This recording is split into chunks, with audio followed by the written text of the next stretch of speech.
Let's take a look at the review for Chapter 8, and we're going to look at number 15, finding the area of the shaded region. The idea behind this question is that I want to start off by finding the area of the square. I'm going to do that by multiplying the length times the width, or 30 times 30, which will give me 900. Then I need to find the area of the circle. That's going to be pi r squared. The radius of this circle is just going to be half the length of the side of the square, so it'll be 15. So that'll be pi times 15 squared, and when you multiply that all out, you end up with 706.8583.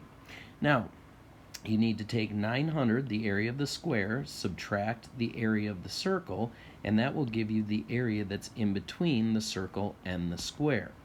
When you do that, you're going to end up with 193.1417. Once you have that, since only half of the area in between the square and the circle is shaded, I need to divide by 2, and when I do that, I end up with 96.57, and that will be my answer. Remember that your number here might be different than mine, so make sure that you're careful when you're doing these problems that you write in the correct answer, use the correct numbers in your problem.